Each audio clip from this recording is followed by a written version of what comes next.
rates down as long as they can. And that's like a Band-Aid on an axe wound? Exactly.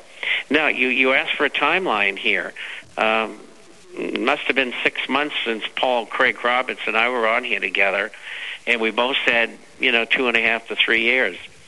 Well, here we are 6 months later, and now it's 1.5 to 2.5 years. And they're going to pull the plug up in that area sometime. And so that would put us into 2011 and a half to 2012 and a half, somewhere in there, and that's when the whole house is going to fall down. And you better have gold and silver coins, because if you don't, you're going to be in deep doo-doo. Well, some are saying, okay, it's a bubble in gold. Well, regardless, then, for investment, that's the These guys got bubbles in their heads, Alex, believe me. I mean, they don't know what to do. They've been so wrong so often. It's just totally pathetic. Okay, well, then let's discuss. There's no bubble there. I mean, let's take inflation officially since 1980. We got a break. Got a break. Come back, Bob. We'll be right back after this break with Bob, and he'll give us those numbers. And we'll play this Ron Paul clip. Go to your phone calls. Bob Chapman, the internationalforecaster.com is our guest. Infowars.com is our site. We're on the march. Jeff, Randy, Arnold, Mark, many others. We're going to your calls here in just a few minutes. 1-800-259-9231. Bob Chapman is our guest today with us 5 minutes into the next hour. Joins us every Friday in the third hour. I just briefly today want to remind listeners that we have a secure online video bookstore shopping cart. There's Patriot T-shirts, all sorts of ways to get the message out about freedom and to identify the globalist.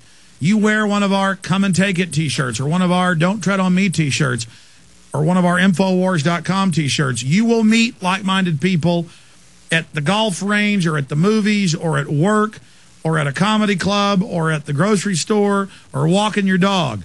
And that's what we have the T-shirts and ball caps and materials for, and that also funds our operation. So when you're on the site, be sure and check into that. A lot of new T-shirts we've added, a lot of new designs, and, of course, my newest film, Fall of the Republic. Ladies and gentlemen, Fall of the Republic is available right now, and people are ready to wake up, but they don't have all the information. This film will give it to them. Fall of the Republic, Infowars.com to get the DVD, or 888-253-3139, 888-253-3139. You can also go to prisonplanet.tv if you're a member and watch the live TV show that we simulcast on the radio. See all my films in super high quality. Get my book on ebook, Paul Watson's book on ebook, and so much more when you're a prisonplanet.tv member. Let's go ahead now and play this. Well, let's have Bob finish the point he was trying to make. Then I'm going to play this Ron Paul clip and go to your calls. Sorry that the satellite break cuts you off. Those are hard breaks, Bob. Go ahead and finish up your point.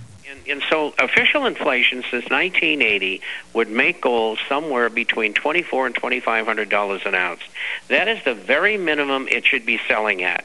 My figures for official inflation since then are $6,700 an ounce. John Williams, who you all know, the eminent economist, says it's $7,150 per ounce. And I'm not going to argue with him because he's a better economist than I am. So gold is vastly underpriced. Absolutely. Gold isn't going up because it's a bubble like oil or some other commodity. It's because the dollar's devalued and people worldwide are trying to get into something that's real and tangible, because all the economists we've talked to have said that as the dollar goes, it's also going to hurt other global currencies and regional currencies. It's just they're not going to be hurt as bad. So there's a flight from currencies into hard assets, isn't there? That's exactly right. Everybody's going to get hurt in varying degrees. And it's been happening for 6 years. It's nothing new. Every currency in the world has gone down against gold in the last 6 years. And they've all inflated by increasing money and credit and lowering interest rates and more money than they've got coming in. Amazing. What is the federal government going to do as the world starts refusing to buy their T-bills or buy their dollars and other government offerings, as Obama spends more money than all presidents before him combined. That's official. We thought Bush was bad, tripling the size of government. Obama has taken that to a whole new level. Of course, he's just a puppet, but the point is the establishment is doing this. What are they going to do? I guess just run debt up and steal until everything implodes and then have their new banking system as the answer? Won't people see through the fact that the very same banks that engineered the crisis are now posing as the saviors, Bob? Yes, they will. And it's not going to work unless ultimately they have a currency which is backed by gold. And so going full circle, how are they going to be able to continue to finance the U.S. debt? The Federal Reserve, that private corporation, they have been monetizing debt. That means they've been printing money out of thin air and using it to buy Treasury bonds, agency bonds, which is Fannie, Freddie, and Ginnie and FHA. They've been making swaps with foreign nations, $500 billion at a time. They've injected $12.7 trillion into the financial system just through banking and Wall Street in the last year. We're on the hook for $23.4 trillion if we don't get any of the money back. I mean, the figures are astronomical. They'd be paid for by the great-great-great-great-great-grandchildren of us. And this is how buried we are. And the only way out of this thing is official devaluation, which means gold would have set in a much, much higher price than it is now. And that there would have to be default on debt. And I believe that's going to happen a year and a half to two from now. And I'd like to get Paul Craig Roberts' view on that because we seem to be pretty close. Yeah, I had him on a few weeks ago, and he's beginning to revise his forecast of it being further out. He says that it's beginning to look like it may happen sooner rather than later because the deterioration is accelerating. But I guess we're all here together, and we're going to find out. Here's what Ron Paul had to say yesterday here live with us when I asked him about the death of the dollar. And he said that he thought that would be more incremental, but then he got off into gold. Here's Congressman Ron Paul.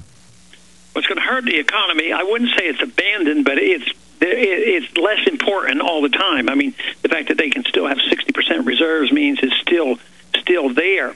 But the market, I look at the market signals, and I think the thing that happened this week was very, very significant.